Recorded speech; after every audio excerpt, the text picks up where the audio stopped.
On this first day of spring, News 4 catches forbidden activity on the waterfront. Good evening, everyone. No one investigates like News 4. It's been off limits for years, but the keep out sign isn't keeping everyone out. With temperatures climbing through the 70s, we took our cameras to the Bird Island Pier and caught people climbing into a restricted area today. News 4's George Rickard is live for you with more on this tonight. George?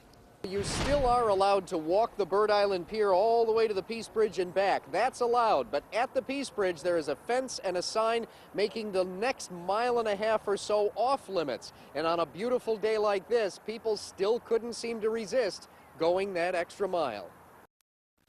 You've heard the grass is always greener? Maybe the fishing is better too on the forbidden section of the Bird Island Pier. From a distance we watched, and in only a half an hour we saw 3 different guys climb over the fence to walk onto the closed section of this pier. 2 fishermen and 1 walker who went the whole 2-mile stretch. What would you want to tell the people who are hopping that fence?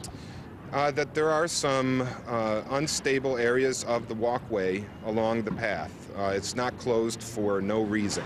Most of the pier needs some serious structural repair. With the weather we're having, people can't seem to resist getting out to the water. Everything is happening earlier. Thousands of bass minnows are eating up the moss along shore. The operators of the Frank Lloyd Wright Fontana Boathouse put their docks out right after Valentine's Day for the high school and college rowers. How much earlier than normal is that? The year before, our docks didn't go in until almost the end of April, so really a lot earlier. So hopefully it gives our crew teams a competitive edge this year because they've had a lot more weeks of open rowing. The small boat harbor isn't far behind. The small boat harbor almost always freezes solid. This year there was no ice, so these docks might open early.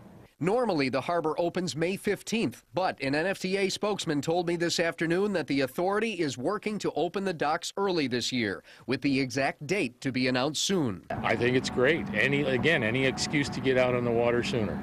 Larry Lachey was reserving his boat slip today, and with calm winds, Jeffrey G. took the opportunity to do some March kayaking. I'm normally not out in the kayak right now. This is usually all frozen over, and I'm driving around the harbor looking at the ice going, man, I wish I was out there.